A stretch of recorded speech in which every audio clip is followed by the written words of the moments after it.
오늘의 본문 말씀은 베드로전서 2장 1절에서 10절의 말씀입니다. 신약 성경 378페이지에 있습니다.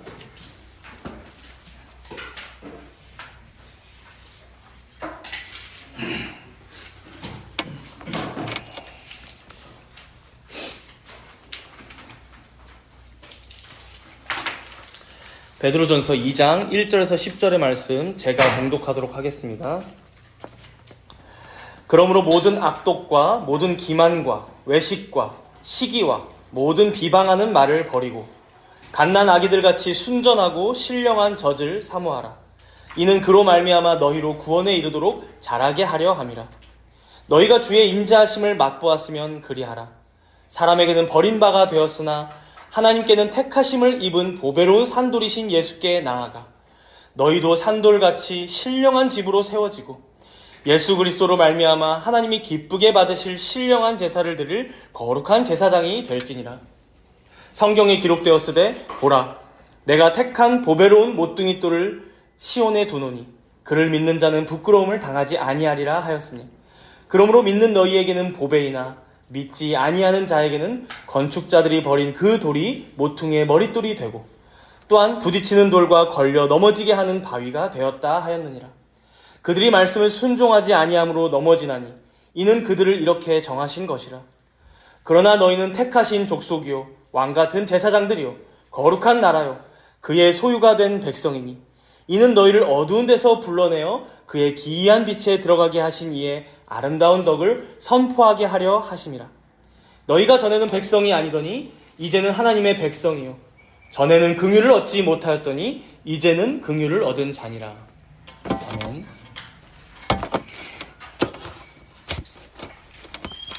오늘은 말씀을 시작하면서 한 가지 질문을 드리면서 시작하고자 합니다. 여러분들은 구원받은 이후에 점점 더 성장해 가고 계십니까? 아니면 천국행 티켓은 땄는데, 아니 천국행 티켓을 딴 것 같은데 뭔가 계속 정체된 신앙으로 그냥 그 자리에 멈춰서 간신히 살아가고 계십니까? 우리가 지금까지 봤던 베드로전서 1장에는 하나님의 택하심과 은혜 가운데 거듭난 그 거듭난 성도들이 누구인지를 알려줬다면, 그래서 이제 흩어진 나그네들이다 뭐 이런 말씀도 계속해서 하고 계시죠. 이제 오늘 본문 2장부터는 그런 성도가 구원받은 이후에 지속해서 성장해 가려면 어떠해야 하는지 그것을 알려주고 있습니다. 그래서 먼저 본문 2절을 우리가 함께 읽어보겠습니다. 본문 2절입니다. 2장 2절 읽습니다. 갓난 아기들같이 순전하고 신령한 젖을 사모하라. 이는 그로 말미암아 너희로 구원에 이르도록 자라게 하려 함이라. 이 2절의 앞의 내용은 이따가 좀 더 자세히 볼 텐데요. 지금 뒷부분에 보니까 뭐라고 말씀합니까? 오늘 설교 제목이기도 한데 너희로 구원에 이르도록 자라게 하려 함이라. 우리가 신앙생활을 하다 보면요, 종종 오해하는 내용이 있습니다. 처음 예수 믿고 구원받는 그 신앙의 경험이 너무나 중요하다 보니까 그 구원받음, 내가 구원받은 하나님의 자녀야, 이것에만 집중해서 마치 그 구원이 우리 신앙생활의 전부인 것 마냥 생각하는 경향이 생긴다는 것이죠. 첫 회심의 경험, 예수님을 처음 믿었던 그 경험을 중시하게 된다는 것이죠. 그렇다 보니까 여러분, 한국 교회에 무엇이 많습니까? 전도 집회, 그렇죠?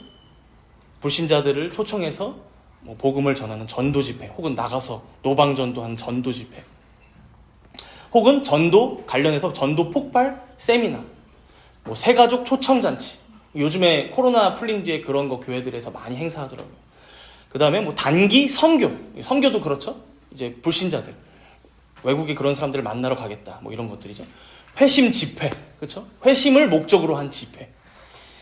그리고 지하철에 가면 요즘엔 많이 사라졌지만 예수천국, 불신지옥 이런 피켓 들고 다니시는 분들도 다 그런 걸 전하려고 하는 것이죠. 불신자들에게 복음을 전해서 그들이 믿게 하고자 하는 어떤 행사들이나 활동들이라고 할 수 있습니다. 물론 여러분, 당연히 복음을 전하고, 그래서 하나님께서 택함 받은 자들이 여전히 돌아오지 못하고 있다면 그들이 주께로 돌이키고 예수님을 믿게 되는 것, 그래서 그들이 결국에는 천국 가는 그 구원에까지 이르는 것, 너무나 중요합니다. 그러나 동시에 우리가 정말 중요한 내용으로 놓치지 말아야 할 것은 무엇일까요? 구원을 받았다면 구원받은 그 이후의 삶을 어떻게 살아갈 것인가? 어떻게 한 명의 신자가 더 성숙하여지고 성장하며 자라갈 것인가? 이것 또한 너무나 중요하다는 거예요. 그래서 여러분, 우리가 항상 성경의 말씀을 보지만 이 기록된 성경 말씀 또한 기본적으로 누구에게 쓰여졌습니까? 기본적으로 이미 하나님의 백성이 된 자들에게 쓰여졌습니다. 그렇죠? 기본적으로. 물론 불신자들도 읽고 구원받는 그런 통로가 되기도 하지만 구원받은 이후의 성도들이 이 성경을 읽으면서 성도로서 앞으로 어떻게 살아갈 것인지, 하나님께서 나에게 요구하시는 삶은 무엇인지 조금씩 우리가 지난주에도 봤지만 그가 거룩하신 것처럼 우리도 거룩해져 가게 되는 말씀으로서 이 성경을 우리에게 주셨다는 거예요. 안타까운 것은 지금까지 많은 한국의 교회들이 어떻게 해왔습니까? 교회 안에 있는 성도들은 너 구원 받았어? 너 천국 가? 그러면 됐고 이제 또 다른 불신자들을 전도해야 한다. 선교해야 한다. 그래서 그 일에만 매달리느라고 정작 어떻게 돼요? 교회 안에 있는 성도들이 자라가는 것에는 많은 신경을 쓰지 못해 왔다는 거예요. 그렇다 보니 어떻습니까? 구원받은 지, 교회 다니기 시작한 지 10년, 20년, 30년, 40년이 됐다는데 자기가 믿는 바가 정확히 무엇인지 고백을 못해요. 권사님, 장로님, 집사님이라고 하는데, 혹은 자신이 계속해서 어떤 삶을 살아가야 하는지, 어떻게 살아가야 성숙한 신자의 삶인지 그런 거는 잘 모르겠고 전도왕만 배출되고 있는 거죠. 1등, 2등, 3등. 그죠? 그러나 여러분, 하나님께서 이 땅에 교회를 두신 목적과 가치는요, 여러분, 성도의 자라감에 있습니다. 성도의 자라감. 한 명의 성도가 계속해서 성장하고 성숙해져 가는 것. 그래서 결국에는 최종적인 구원에 이를 때까지 단 한 명도 탈락되지 않도록 끝까지 그들 자신이 견인하도록 돕는 것. 성도의 견인. 여러분, 여기서 견인은 끌고 간다는 견인이 아니죠. 견인차, 이게 아니죠. 뭐예요? 신앙 안에서 그 신자 한 명이 끝까지 참고 견디게 한다는 것입니다. 성령께서. 즉 자신이 받은 구원을 끝까지 소유하며 참고 인내하도록 그들을 돕는 것. 그들을 이 교회가 함께 지키는 것. 바로 이것이 교회의 존재의 목적이요 가치라는 것이죠. 이게 교회에 부여된 사명이고 미션인데, 그래서 목사는 여러분 매 주일마다 말씀을 전하고, 장로는 성도들을 계속해서 영적으로 챙기고 보살피고, 때로는 죄 가운데 빠져 있으면 혼내기도 하고 책망하기도 하고, 그렇게 해서라도 죄로부터 돌이키게 하고, 집사님들은 어때요? 물질적으로 성도들이 어려움은 없는지 살피고 돕고 세워주는 것인데, 한국 교회는 다 같이 뭘 합니까? 항상 사람들 많이 동원하는 행사만 하고, 전도 명목으로 교회를 크게 불리려고만 하고, 혹은 요즘에는 이제 실질적으로 코로나 이후에 재정 상황이 많이 안 좋아지다 보니까 새가족 초청잔치가 여러분 생존을 위한 행사가 됐더라고요, 진짜. 그걸 하지 않으면 교회가 재정적으로 이게 유지가 안 된다는 거예요. 그걸 위해서 이제 전도 집회를 하고. 문제는 그런 것을 계속 하는 동안 교회 안에 있는 성도들은 어떻게 됩니까? 맨날 헌신하고 봉사하고 이런 이름으로 일만 하는 거죠. 정작 정말 가장 중요하다고 할 수 있는 자신들의 성장이나 성숙을 위한 공부, 교육, 그런 것들은 없는 거예요. 그러니 여러분 20년, 30년, 40년을 교회를 다녔는데도 나는 내 신앙 아직도 모르겠어. 그죠? 나는 연약해. 나는 미성숙해. 그러니 목사님, 장로님, 집사님 저한테 뭐라고 하지 마세요. 그냥 받아주세요. 그죠? 항상 그렇게 되는 거예요. 항상. 여기서 못 벗어납니다. 그러나 사랑하는 성도 여러분, 교회의 사명은요, 규모가 더 커지는 게 아닙니다. 더 큰 건물을 건축하고 혹은 더 넓은 데로 가서 사람들을 많이 끌어모으는 게 아닙니다. 물론 우리도 지금 사실 상황들이 여러 가지로 생각할 수밖에 없지만 물질적으로 자립하기 위해서 혹은 조금이라도 더 쾌적한 환경에서 예배하고 또 성도들이 교제하기 위해서 어느 정도의 성장이 필요한 것은 당연합니다. 당연해요. 그러나 여러분, 그것이 필요하다고 해서 그것이 우리의 목표가 되고 목적이 된다면 그것은 잘못된 방향이라는 거예요. 우리 교회의 가장 첫째 되는 목표는 딱 한 가지입니다. 오늘 본문에도 나와 있듯이 바로 여기 앉아있는 여러분들, 우리 정다문교에 속한 성도님들 한 분 한 분이 구원에 이르도록 자라게 하는 것. 구원에 이르도록 자라게 하는 것. 그것을 위해 이 목사는 오늘도 말씀을 전하고, 주중에 여러분들과 함께 교리 공부도 하고, 또 삶에서 여러분들이 하나님의 계명을 지키기 위해 애쓰도록 돕고, 다 그런 일들을 한다는 것이죠. 신방도 그렇죠. 오늘 본문 말씀은 바로 그렇게 성도가 구원에 이르도록 자라기 위해 어떻게 해야 하는지를 알려주는 말씀들입니다. 그래서 오늘은 이것을 세 단락으로 우리가 나눠서 살펴보고자 합니다. 세 단락. 먼저 1절부터 3절까지를 보면 핵심 구절이 2절에 나오는데, 순전하고 신령한 젖을 사모하라 라고 하죠. 성도가 자라가기 위해서 순전하고 신령한 젖을 사모하라. 다음으로 4절부터 8절까지는요, 신령한 집으로 세워지고, 그래서 5절에 나오죠. 신령한 집으로 세워지고, 마지막 9절에서 10절은 아름다운 덕을 선포하게 하려 하심이라. 이제 9절 끝에 나오는데요, 이렇게 세 가지 내용을 세 단락으로 나눠서 하나씩 살펴보도록 하겠습니다. 먼저 우리가 구원에 이르도록 자라기 위해서 해야 할 첫 번째입니다. 순전하고 신령한 젖을 사모하라. 이제 이 내용은 2절에 나오고 있지만 그 전에 먼저 전제되어야 할 내용이 1절에 나오고 있어요. 우리 본문 1절을 함께 읽겠습니다. 2장 1절입니다. 그러므로 모든 악독과 모든 기만과 외식과 시기와 모든 비방하는 말을 버리고. 여러분, 여기 1절과 2절을 보면 정확히 반대의 얘기를 하고 있어요. 1절에서는 버리라고 하죠. 버리고. 그리고 2절에서는 사모하라, 그렇죠? 취하라 라고 말씀합니다. 그러면 우리가 뭘 버리고 뭘 사모해야 할까를 보면 되겠죠. 그래서 1절에 보니까 모든 악독과 모든 기만과 외식과 시기와 모든 비방하는 말을 버리고 라고 합니다. 여기서 우리가 먼저 기억해야 할 것은, 지금 베드로 사도가 지금 이 말씀을 흩어진 나그네들인 성도들에게 하고 있다는 거예요. 성도들에게. 그러니까 교회 안 다니는 불신자들에게 하는 말이 아니라 교회 안에 앉아있는 신자들에게, 바로 우리들에게 경고하고 있는 말씀이라는 것이죠. 여러분, 여기 나오는 악한 것들의 목록은요, 대표적으로 몇 가지를 언급하는 거라고 보면 되는데요. 악독은 먼저 모든 악한 것들을 포괄하는 말이라고 볼 수 있습니다. 모든 악한 것들을 포괄하는 말, 악독. 그리고 기만은 알죠. 뭐 기만 전술 이런 거 있잖아요. 속이는 거죠. 가짜로 미끼를 던져서 상대방을 속이고 낚는 행위라고 볼 수 있고요.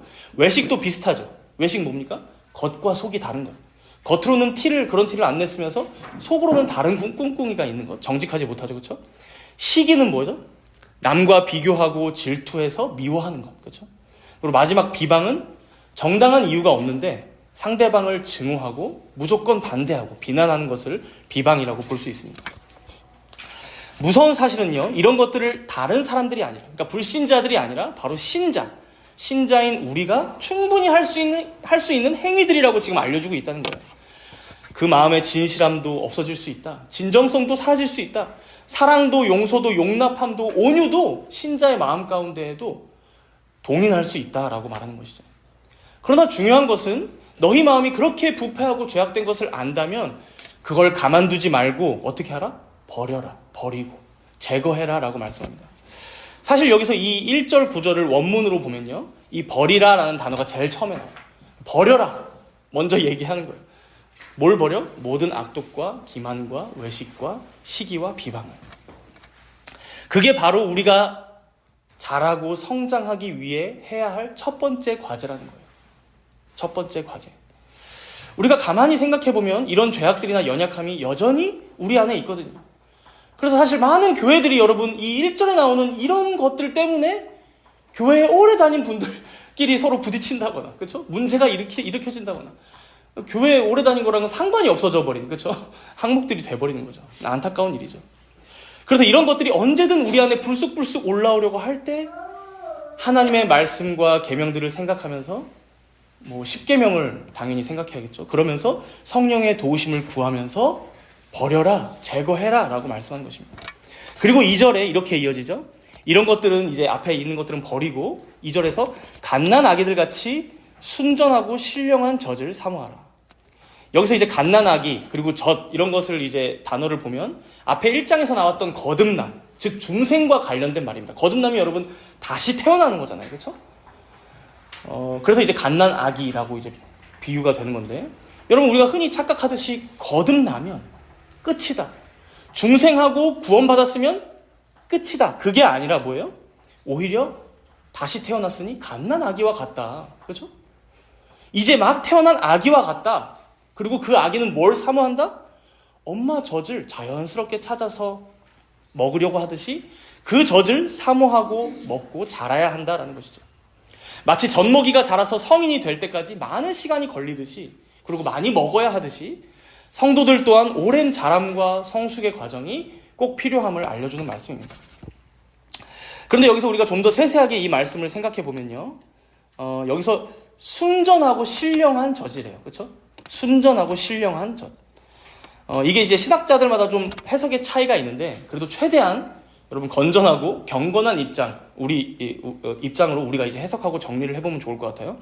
먼저 전체적으로 순전하고 신령한 젖은 여러분들도 이제 감이 좀 오듯이, 마치 아기들이 젖을 먹고 크듯이 성도들도 먹고 자라게 되는 영적인 양식, 즉 하나님의 말씀을 가리킨다고 보시면 돼요. 하나님의 말씀, 영적인 양식. 물론 여기서 이 말씀이라는 것은 지금 제가 전하고 있듯이 보이지 않는 말씀, 즉 성경의 말씀을 의미하기도 하지만, 동시에 우리가 세례나 성찬, 즉 보이는 말씀인 성례도 포함하는 것이라고 여러분들 보시면 되겠습니다. 그리고 이제 좀 더 세부적으로, 그러면 이게 말씀이긴 한데 좀 더 세부적으로 순전하고 신령한 젖이라고 하거든요. 말씀이라고 하거든요. 그래서 이제 순전하고, 이 순전한의 의미를 보자면 다른 것과는 섞이지 않은 순수한 진리라고 보시면 됩니다. 다른 것과는 섞이지 않은 순수한 진리. 그러니까 하나님의 말씀만을 담고 있다는 것이죠. 다른 것과는 섞이지 않은. 세상의 사상이나 목사 자신의 어떤 개인적인 생각이나 이런 것들 섞이지 않은. 그래서 사실 이 단어가요, 위에 1절에 보면 기만 있죠? 기만. 남을 속이다라는 단어의 반대말이에요. 반대말. 기만이란 단어는 돌로스인데, 이 순전한이란 단어는 아돌로스예요. 그러니까 앞에 이제 반대 의미의 조사가 붙고 아돌로스. 이어서 이제 신령한이라는 단어가 아주 논쟁이 치열한 단어예요. 그래서 여러 의미, 한 4-5가지의 의미로 막 나뉘는데, 이제 종합적으로 우리가 이걸 해석해서 보자면 영적인, 신령한이니까 영적인이라는 의미가 먼저 있겠고, 합당한이라는 의미가 있다고 보시면 될 것 같아요. 그래서 이게 다른 데서 쓰인 것은 이제 로마서 12장 1절에 영적인 예배, 합당한 예배, 거기에 이제 딱 한 번 더 쓰였어요. 2번 성경에. 그래서 이제 영적인, 합당한 이런 의미, 2가지 의미로 여러분들이 생각하면 됩니다. 그래서 이제 육적인 말씀이 아닌, 즉 죄인된 옛사람들이 좋아하는 그런 말씀이 아닌 영적인 말씀, 그리고 거듭난 성도가 먹고 자라기에 합당한 하나님의 말씀, 합당한. 그러니까 꼭 먹어야만 하는 합당한 하나님의 말씀. 여러분들 아기들한테 분유를 타서 주더라도 좋은 합당한 것을 먹여야 되잖아요. 그렇죠? 그래서 합당한 말씀, 영적인 말씀이라고 보시면 됩니다. 즉 종합적으로 우리가 이걸 보자면 거듭난 갓난 아기와 같은 우리들은 마땅히 어떤 말씀을 사모하고 먹어야 하느냐, 즉 순전하고, 그러니까 다른 사람의 견해, 세상의 세속적인 사상, 그런 게 섞이지 않은 순수한 하나님의 말씀을 먹어야 하고, 또 신령한, 즉 영적이고 합당한, 우리가 마땅히 먹어야 할 그런 말씀들을 우리가 듣고 또 보고 그렇게 영적 양식으로 섭취해야 한다라고 베드로 사도는 말씀하고 있습니다.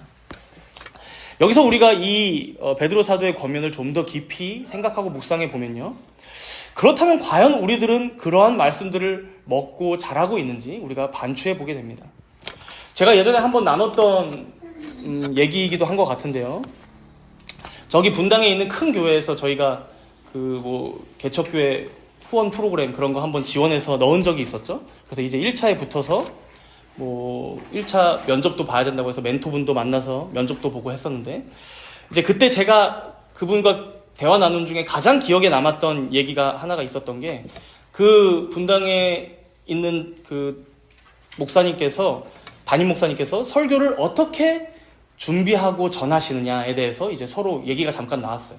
왜냐면 이제 그분도 자기는 그분의 설교를 그렇게 좋아하지 않는다 이러면서 서로 이제 그런 얘기를 나누면서 그분이 왜 그런 설교를 하시는지에 대해서, 이제 저도 한창 그분의 설교를 많이 듣고 은혜를 많이 받았던 적이 있었는데, 어느 순간부터 이제 좀 안 듣게 돼서 아내랑도 왜 어떤 부분이 우리가 잘 채워지지 않아서 안 듣게 되는 걸까, 이런 걸 이제 얘기했던 게 몇 년 전이었던 것 같아요. 그래서 이제 그분을 만나서 그날 이제 좀 궁금증이 해결이 됐었죠. 그분이 설교를 준비하시는 그 방법이 쉽게 말하자면 광고 때 해야 할 얘기를 설교 시간에 말씀에 접목시켜서 하신다는 거예요. 대충 어떤 감이 오시죠? 그러니까 그분이 여러분 직접 듣고 저한테 해주신 말씀이에요. 지어낸 얘기 절대 아니고. 그러니까 무슨 말이냐면 교회에 어떤 큰 행사가 다가오잖아요. 그럼 교회가 워낙 크니까 1만 명, 2만 명이 움직여야 돼요. 그 광고를 듣고. 그러다 보니까 그냥 광고로 전하게 되면 성도들이 움직이지 못하는 거예요. 움직이지 않는 거예요. 동기부여가 잘 안 되는 거죠. 그러다 보니까 어떻게 해요? 설교 시간에 해야겠다 마음을 먹으신 거죠. 어떻게? 그 행사에 적합한 성경 본문을 일단 나름 찾아서 그것을 잘 준비해서 행사에 접목시켜서 성도들에게 그래서 우리들이 다 같이 이 행사에 잘 참여해야 합니다. 우리가 이만큼 헌신하고 희생해야 합니다. 당부하고 부탁한다는 거예요. 설교를 통해서. 광고를. 그죠? 물론 여러분, 그분의 인격이 훌륭하시고, 좋으신 분이기 때문에 그 정도 설교만 해도 사실 아주 훌륭합니다. 막 기복적인 설교를 한다거나, 예수 믿으면 잘 된다, 헌금 더 내라, 그래서 그래야 자식이 대학 간다, 건강하다, 혹은 막 자기, 설교단에서 자기 잘났다고 막 간증한다거나, 자기 유명하다고 자랑한다거나, 뭐 이런 아주 이상한 설교보다는 훨씬, 오늘 말씀에 나오는 훨씬 더 그 확률로 봤을 때 훨씬 더 순전한 설교라고 할 수 있을지도 모릅니다. 그러나 그럼에도 불구하고 과연 그러한 설교가 하나님의 말씀을 있는 그대로 정말로 있는 그대로 전하는 순전한 설교인지 신령하고 영적인 그래서 거듭난 성도들이 꼭 들어야만 하는 합당한 설교인지는 우리가 한번 생각해 봐야 한다는 것이죠. 여러분 설교라는 것은요. 그것을 전하는 목사의 생각을 전하는 시간이 아닙니다. 설사 목사가 너무 말하고 싶은 게 있다고 하더라도 과연 오늘 정해진 이 본문에서 과연 그러한 말씀이 합당하게 도출되고 해석될 수 있는지를 계속해서 살펴야 하는 것이 여러분 목사의 역할입니다. 그래서 오늘 정해진 이 본문에서 정말 하나님께서 주시고자 하시는 그 교훈으로부터 벗어나지 않은 설교를 내가 준비했는지 항상 두렵고 떨리는 마음으로 준비하고 전해야 하는 것이 여러분 설교자의 숙명이에요. 그런데 그런 설교 시간을 광고 시간으로 활용한다. 물론 나라적으로 혹은 교회적으로 너무 큰 일이 터졌어. 그래서 그게 뭐 코로나라든가 그렇죠? 전쟁이 터졌다든가 그래서 이런 국가적인 재난이나 재앙이라든가 이제 이런 일들이라면 또 우리가 기도하면서 설교자가 기도하면서 꼭 전해야 한다면 간혹 그런 설교가 필요할지는 모르겠습니다. 교회에. 그러나 그럴 때에마저도 설교자 자신의 지나친 욕심은 아닌지 설교자 자신의 권한을 넘어서고 있는 것은 아닌지 항상 되돌아보고 살피며 준비해야 한다는 것이죠. 왜 그렇습니까? 여러분 설교자는 그저 도구일 뿐입니다. 도구. 항상 하나님의 말씀이 먼저 있고 그리고 그런 그의 뜻과 그의 의도와 그의 요구가 먼저 있고 설교자는 성경을 통해서 기록된 말씀을 통해서 그걸 발견해서 그대로 전하는 게 설교자의 역할이에요. 그런데 이것을 도취시켜서 교회에 어떤 행사가 다가오니까 그걸 성도들에게 동기부여를 주기 위해 죄송합니다. 요즘 말로 하자면 도파민을 더 많이 나오게 하기 위해 더 희생하고 이들이 더 헌신하고 인력이 더 많이 동원되게 하기 위해 설교를 사용하거나 활용한다. 그래서 여러분 이걸 주의하기 위해서 우리의 선배들은 전통적으로 주일날 설교 본문을 어떻게 정해왔습니까? 성경 각권을 정한 뒤에 큰 의도를 두지 않고 되도록이면 순서대로 나갔던 거예요. 왜 그렇습니까? 그때그때 내가 전하고 싶은 말씀을 전하는 게 아니라 그저 하나님의 섭리에 그것을 맡기고 주어지는 순서대로 준비하면서 먼저는 하나님께서 오늘 설교자인 나에게 주시는 말씀이 무엇인지 이 말씀을 통해 비추어 보고 또 우리 교회 회중들에게 어떤 말씀을 전하라고 하시는지 그것을 겸허히 받아들이고 그게 어떤 말씀이든지 전하고자 그렇게 정직하게 말씀 앞에 서게 되는 이 방법을 택했던 것입니다. 그래서 여러분 때로는 이렇게 준비하다 보면요 이 말씀은 한번 넘어가고 싶은데 설교자 본인도 껄끄럽고 회중들도 듣기에 좀 거북할 것 같은데 할 때가 옵니다, 여러분. 와요. 그러나 그럼에도 어떻게 하는 거예요? 오늘 하나님께서 이 말씀을 전하라고 하시는구나 하고 전하는 거예요. 여기엔 사람의 마음이나 설교자의 마음이 우선되지 않습니다. 그저 하나님께서 전하기를 기뻐하시고 원하시는 것이라면 나부터 그리고 우리 교회가 듣겠다라는 순종의 태도가 여기에 있다는 것이죠. 그런 의미에서 과연 우리의 교회는 어떠한지, 또 한국교회는 지금까지 어떤 길을 걸어왔는지, 또 성도인 나는 개인적으로 어떠한지를 우리는 되돌아봐야 합니다. 사실 우리 개인들도 그렇거든요. 내가 듣고 싶은 말씀이 들려올 때 귀가 번뜩 뜨여요. 눈이 그때 뜨여요. 근데 내가 별로 듣고 싶지 않은 말씀을 오늘 목사님이 또 해. 이 성경 말씀을 통해서 내가 나를 치는 말씀이야. 내가 이제 회개해야 하는 말씀이야. 그럼 어떻게 해요? 듣기 싫죠. 눈 감아버리고 싶죠, 솔직히. 외면하고 싶죠. 오늘도 그저 내가 듣고 싶은 말씀, 내 귀에 달콤한 말씀만 듣고 싶은 마음으로 여기 앉아있는 것은 아닌지. 그렇다면 여러분, 마땅히 우리가 회개해야 한다는 것입니다. 내 가려운 부분 긁어주는 설교만 듣고 싶어하고, 그래서 그런 설교자들이 유명해지고, 이런 추세가 우리 한국교회에도 혹은 또 나에게도 이런 태도가 있어 오지는 않았는지 우리는 되돌아봐야 한다는 것이죠. 그리고 결정적으로 사랑하는 여러분, 우리를 결국 자라게 하시는 말씀은 그런 말씀이 아닙니다. 내가 듣고 싶은 말씀이 나를 자라게 하지 않아요.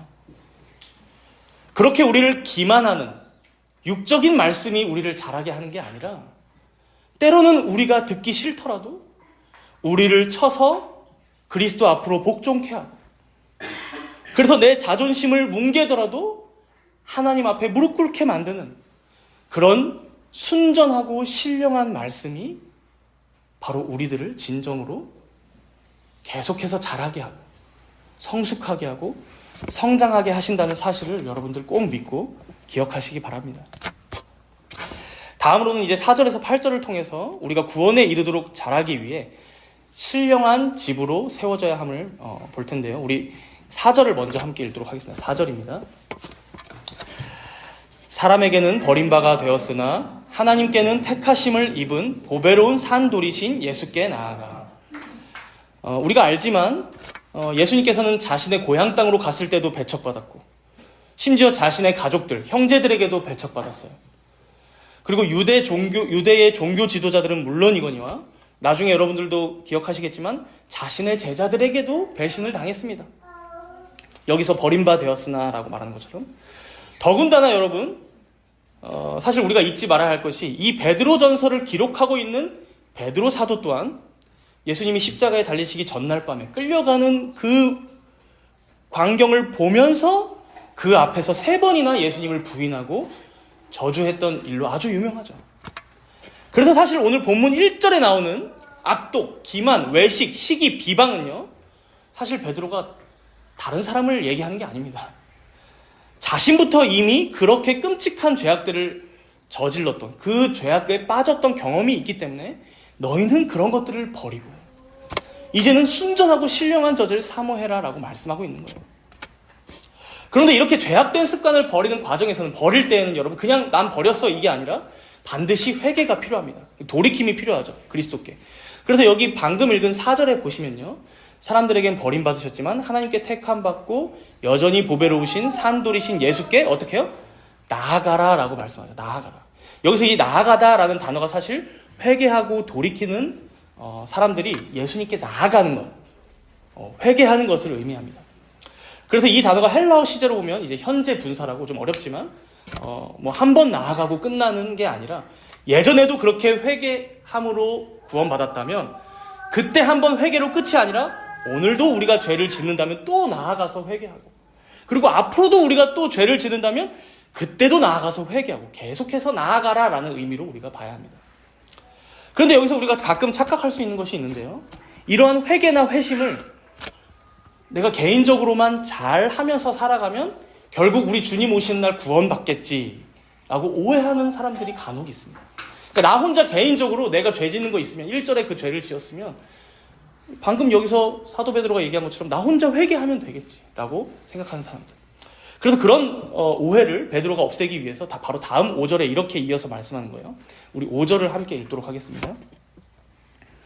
너희도 산돌같이 신령한 집으로 세워지고 예수 그리스도로 말미암아 하나님이 기쁘게 받으실 신령한 제사를 드릴 거룩한 제사장이 될지니라. 먼저 너희도 산돌같이라고 하는 것은 부활하신 예수님께서 지금도 살아계신 산돌로 이제 비유되고 있기 때문에 너희도 그에게 나아가서 돌이키고 회개하고 그를 믿는다면 너희도 장차 부활하는 산돌같이 될 거야 라고 말씀하는데, 여러분 그것이 다만 너희 혼자만 산돌이 되고 끝이 아니라 여러분 이어지는 말씀에 뭐라고 얘기합니까? 산돌이 되었다면 어떻게 해요? 신령한 집으로 세워져야 한다는 거예요. 신령한 집으로 세워져야 한다. 여러분 요즘 시대를 가장 많이 장악하고 있는 사상이 무엇일까요? 아마 대체적으로 이것에 다 동의하실 거라고 생각하는데, 경제적으로는 자본주의죠. 그렇죠? 돈이면 다 최고다. 다 된다. 사회적으로는 뭔가요, 요즘에? 개인주의죠, 개인주의. 그렇죠? 만약 여러분 교회가 자본주의에 잠식된 교회면 어떻게 됩니까? 돈을 끌어모으려고 하고, 돈으로 교회를 계속해서 유지하려고 하고, 혹은 세상과 똑같이 돈을 많이 가진 상태로 그것을 통해 성공을 하려고 하고, 다른 교회와 차별점을 두고 경쟁하려 하고, 이제 이런 패단을 낳겠죠. 자본주의가 교회를 잠식하고. 그럼 개인주의에 잠식된 교회는 어떻게 될까요, 여러분? 다 같이 예배 드리는 것을 소중히 여기보다 각자 편할 때 알아서 드리는 예배로 전향되겠죠. 그렇죠? 그래서 심지어 온라인 예배로 드려도 상관이 없을 거고요. 요즘은 온라인 교회도 있어요, 여러분. 온라인 교회. 제가 링크를 눌러보니까 저 이번 주에 예배 드릴래요 하고 신청을 할 수 있습니다. 그리고 자기 혼자 그 시간에 드리면 됩니다. 헌금은 계좌가 찍혀있으면 거기로 보내면 돼요. 아주 간편하죠. 혹은 이제 그래도 예배는 다 같이 드릴지 몰라도 어떻게 돼요? 성도 간의 교제는 소홀히 되는 것이죠. 그렇죠? 서로의 삶을 나누고 서로의 어려움을 나누고 서로 그래서 돕고 서로를 위해서 기도하는 그런 성도의 교통, 한 가족과 같은 그러한 공동체 의식이 사라지겠죠. 그렇다 보면 여러분 자연스레 서로에게 관심이 없어지기 시작합니다. 우리 교회에 어떤 성도들이 다니고 있는지 이름도 모르고 정보도 모르고 한 교회를 다니긴 해요. 근데 너도 그 교회 다녔어? 이제 이런 현상이 나타나는 것이죠, 여러분. 각자 자신만의 그 교회를 다니고 있는 거죠. 각자 자신만 개인적으로. 그러나 안타깝게도 현대의 많은 교회들이 이 개인주의에 잠식되었다고 볼 수 있지 않을까요? 주일에도 1부 예배, 2부 예배, 많게는 5부 예배까지 나눠서 드리다 보면 여러분 2부와 3부는 다른 교회예요. 서로가 누군지 모릅니다, 여러분 솔직히. 직분자인 장로들조차 교회에 성도가 몇 명이 오고 있는지 많은지 별로 신경도 안 쓰고, 교회에 등록한 등록교인이 몇 명이 있는지, 혹은 그래서 성찬이 베풀어질 때 이 성찬에 참여해야 할 우리 교회 교인이 누가 있는지, 여러분 그런 목록이 안 나오니까 여러분 그렇죠? 거룩한 성찬이 이제 죄의 도구가 되어버리는 거죠. 그렇죠? 전혀 그런 교회의 다스림조차 사라진 교회가 많다는 것입니다. 이런 면에서 너무나 많은 한국의 교회들이 이 개인주의라는 거대한 사상에 먹히지 않았다고 말할 수 없을 것입니다. 물론 이 사상의 장점도 있습니다. 개인주의라는 사상. 뭐가 있을까요, 여러분? 성도 개개인의 자유가 보장돼요. 그렇죠? 좋은 것이죠. 그렇죠? 누군가 누구에게 막 종속되어서 막 질질 끌려다니는 신앙이 아니라 개개인의 자유를 가지고 신앙생활을 할 수 있습니다. 그리고 그들 자신의 특성이나 성향을 인정해줘요. 그리고 장려해줍니다. 개발하고 발전하도록 지지해줘요. 요즘 말로 하자면 자아를 발견하게 해주고 그 특성대로 헌신이나 봉사도 하게 해주고. 그러나 반면에 부작용도 많죠. 구원받은 하나님의 백성으로서 서로가 한 가족이 되었는데, 머리이신 그리스도 안에 한 몸이 되었는데, 솔직히 이러한 공동체 의식을 가지고 신앙생활하는 성도들이 과연 이 시대에 몇이나 될까? 우려되는 시대가 아닐 수 없는 것이죠. 오늘 본문 5절에서 말씀하는 너희도 산돌같이 신령한 집으로 세워지라 라는 말씀은 바로 이러한 사상을 경계하는 말씀이라는 것입니다. 우리가 세례를 받고 교회의 일원이 되었다면, 공교회의 일원이 되었고 또 각자가 속한 지역교회의 일원이 되었다면 마땅히 서로가 함께 한 가족으로 자라가야 한다는 것입니다. 혼자 개인적으로 주일날 예배 안 드리고 나는 말씀 읽었어. 나는 말씀 공부도 했어. 나는 그렇게 경건하게 주일을 보냈어. 라고 한들 안타깝지만 여러분, 거기에는 성장이 없다.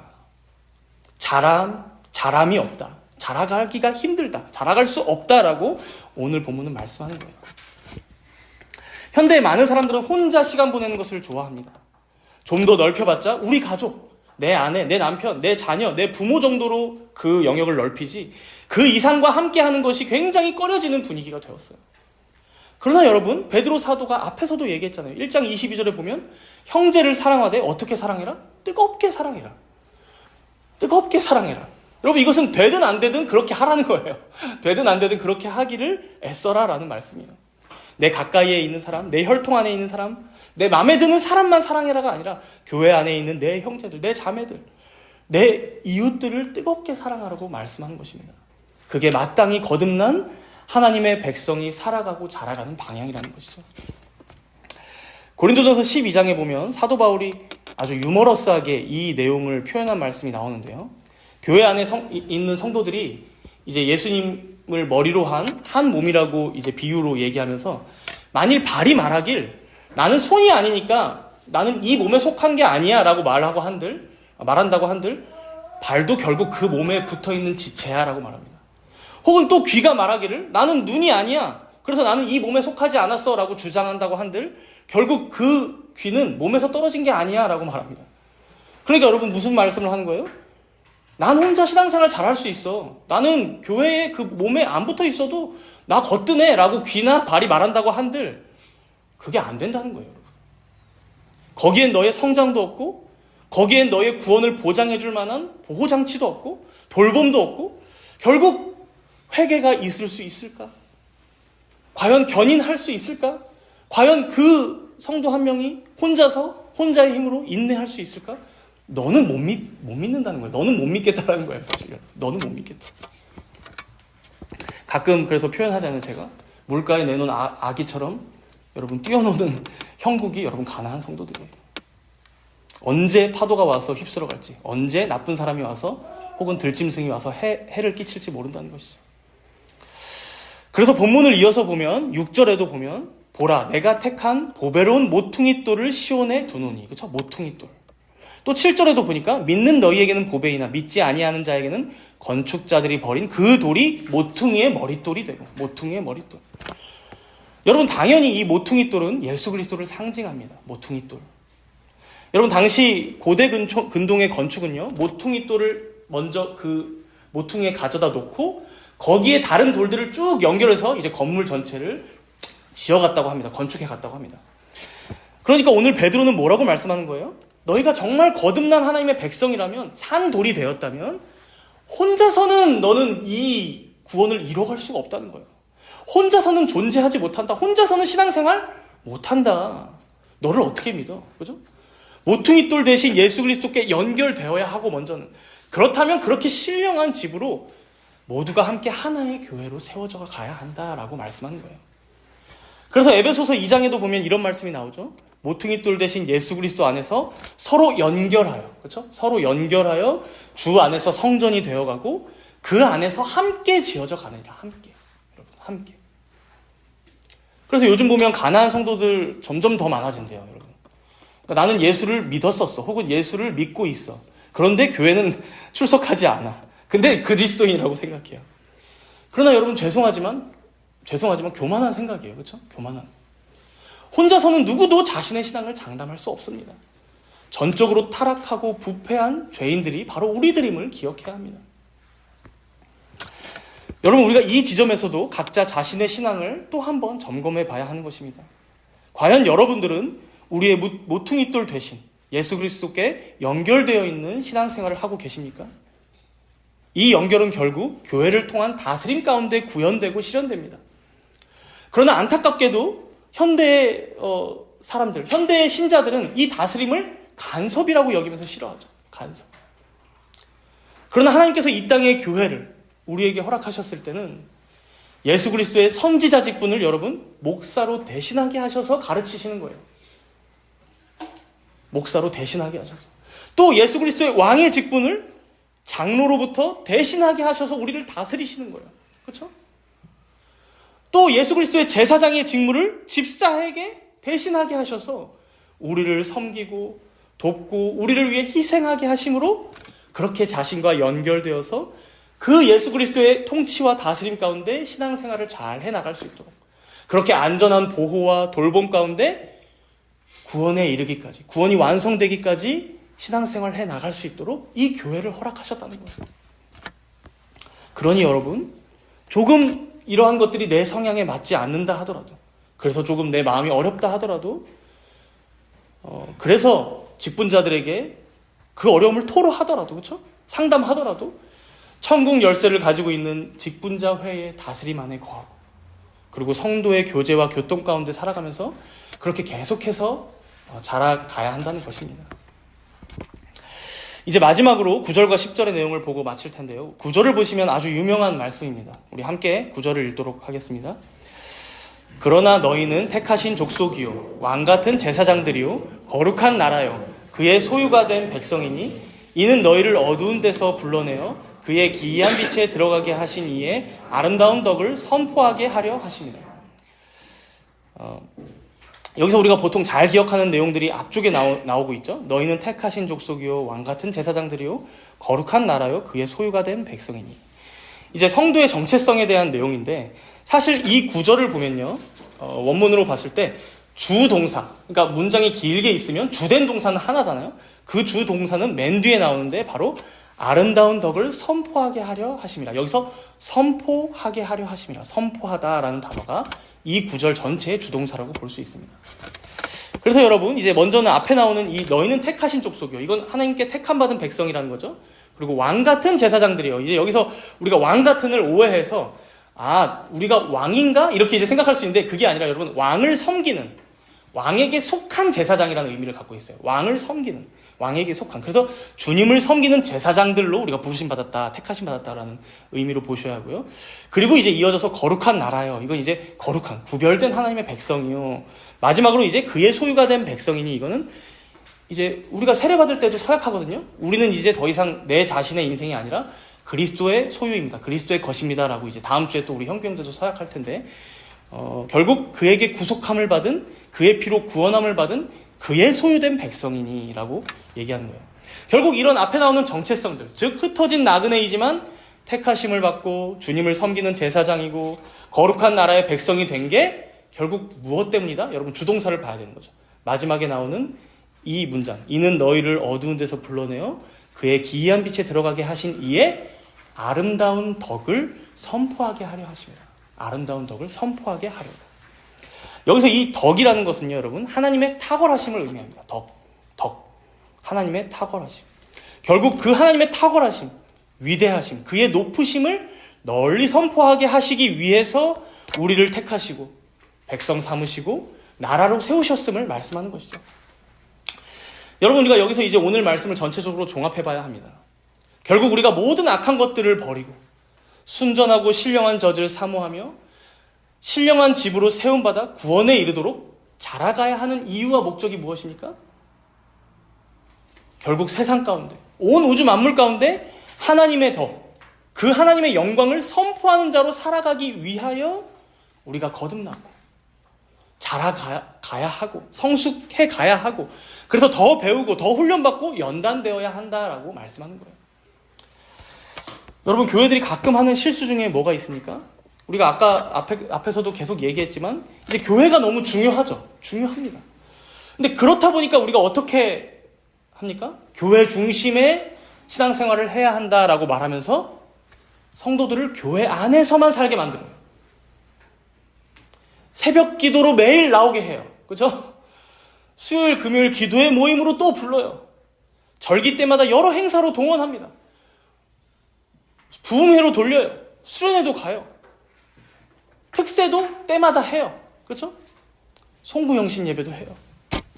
물론 교회의 모임, 이런 모임들이 무작정 잘못되었다는 것은 결코 아닙니다. 그러나 어떻습니까? 마치 우리가 해 나가야 하는 신앙생활이 교회 안에서만 살아가는 것으로 그칠 때가 많다는 거예요.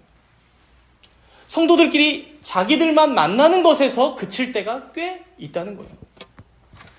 그러나 여기 9절에서 우리에게 명확하게 알려주고 있듯이 성도들 한 명 한 명이 구원에 이르도록 자라게 하시는 하나님의 그 의도에는 교회 밖을 향한 하나님의 뜻이 있다는 거예요. 교회 밖을 향한 장소적인 의미입니다. 교회 안에서 순전하고 신령한 젖을 먹으며 너희들이 자라났다면, 그렇게 신령한 집으로 함께 지어져 왔고 성장하고 성숙했다면 이제 그 방향성이 어디를 향해야 한다? 세상 밖으로. 그래서 여러분, 오늘도 우리가 주일 예배로 모였지만 이제 마지막에 강복 선언으로 예배를 마치죠. 그렇게 주님께서 선포하시는 복을 받으면서 어디를 향해 나가는 거예요? 여러분, 세상을 향해 파송받는 거예요. 세상을 향해. 다시금 세상을 향해 나아가는 거예요. 그리고 내가 살아가게 되는 그 현장에서 나를 구원하신, 나를 기이한 빛으로 구속하여 주신 그 하나님의 아름다운 덕을 널리 전하고 드러내고 나타내는 삶을 살아가야 한다는 것입니다. 만약 우리 자녀들이 있는데 여러분, 집 안에서는 아빠 엄마 말을 기가 막히게 잘 들어요. 근데 집 밖에만 나가면 어른들한테 버릇없이 굴고 죄만 짓고 미성숙하게 행동한다면 여러분, 그건 사실 잘못 컸다고밖에 얘기할 수 없는 것이죠. 그죠? 집 안에서만 잘해. 혹시 우리의 신앙이 이렇게 교회 안에만 갇혀있는 것은 아닌지 우리가 잘 되돌아봐야 한다는 것입니다. 하나님께서는 교회 안에만 계시지 않습니다. 하나님께서는 교회 안에 성도들만 다스리시는 분이 아니십니다. 자신의 영원하신 그 도덕법으로, 자신의 계명과 그 말씀으로 온 세상이 운영되어져 가길 기뻐하시고, 자신의 계명대로 성도들이 그 가운데 자신의 영광과 말씀과 덕과 영화로움을 나타내며 살아가기를 기뻐하십니다. 그리고 바로 그것은 세상의 다른 누구가 아닌 하나님의 백성이고 자녀인 그의 택하신 족속이요 제사장 나라요 그의 소유인 성도인 우리들을 통해서만 가능하다는 것을 여러분 꼭 기억하시기 바랍니다. 바로 여기에 교회의 차별점이 있는 거예요. 교회에 여러분 특권이 있고 교회의 영광이 여기에 달려있다는 것입니다. 그렇기에 비록 우리의 신분이 이 땅에서 흩어진 나그네와 같이 초라하고 볼품 없다 할지라도 가장 영예롭고 명예로운 직분이 이 직분임을 꼭 기억하시면서 신령한 젖을 사모하고 신령한 집으로 세우심을 받으며 또한 그의 덕을 선포하며 살아가시는 모든 주의 권속들 되시기를 축복합니다. 우리 함께 기도하도록 하겠습니다.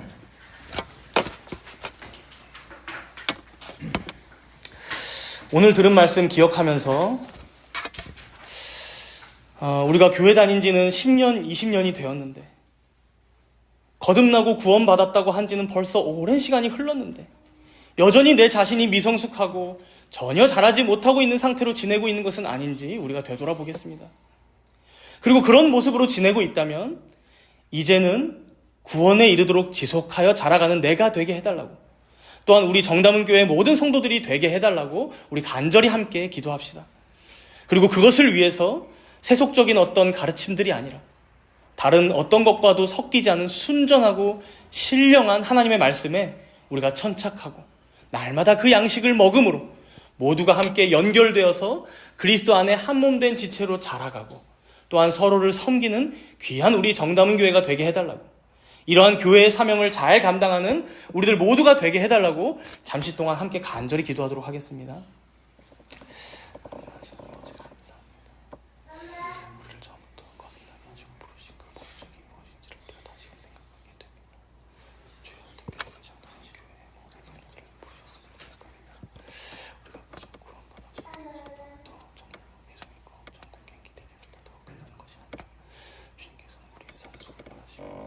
더욱더 성장해 나가시길 바라는 말씀을 우리에게 이 성경을 주셨음을 믿습니다.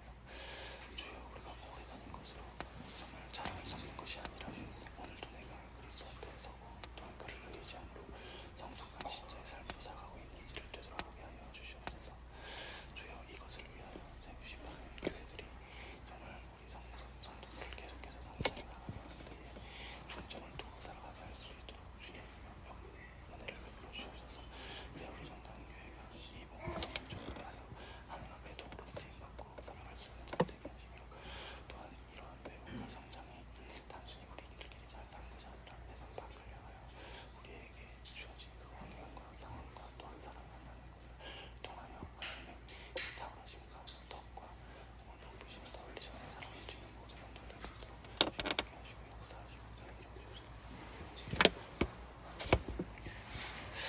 인자와 긍휼이 풍성하신 하나님 아버지, 오늘도 베드로전서 말씀을 통해 구원받은 우리가 이후에 남은 인생과 삶들을 어떻게 살아가야 하는지를 깨닫게 해주시니 감사를 드립니다. 우리가 이 땅에 살아가는 동안 세상의 많은 지식들을 배우고 익혀가야 하겠지만 무엇보다 갓난 아기들과 같이 순전하고 신령한 젖인 하나님의 말씀, 그 영적인 양식을 사모하고 듣고 먹으며 자라가는 우리들 모두가 되게 하여 주시옵소서. 그리하여 은혜의 방편인 말씀을 날마다 읽고 묵상하게 하시고 또한 예배 가운데 듣고 보게 하시며 그리하여 그 말씀 가운데 우리들 모두의 믿음이 굳건히 세워지고 증진되는 주님의 귀한 백성들 되게 하여 주시옵소서. 또한 이 모든 일들을 위하여 이 정담은 교회가 주님의 바른 진리를 잘 담아내는 교회가 되게 하여 주시옵소서. 무엇보다도 직분자들을 통해 주어지는 가르침과 치리가 올바로 작동되고 시행되게 하시며 그 다스림 가운데 모든 성도들이 순종하여 교회의 건덕을 이루는 귀한 공동체가 되게 하여 주시옵소서. 그리하여 모든 성도들이 모퉁이돌 되신 그리스도 안에서 한 걸음씩 더 성장하고 성숙하여지게 하옵시며 이러한 성도들이 세상에 나가 우리를 구원하시는 그 아름다운 하나님의 탁월하심과 위대하심을 널리 전하며 드러내고 살아가는 우리들 모두가 되게 하여 주시옵소서. 오직 주님의 이름만이 높여지고 존귀케 되기를 간절히 소원하오며 우리 주 예수 그리스도의 이름으로 기도드리옵나이다. 아멘.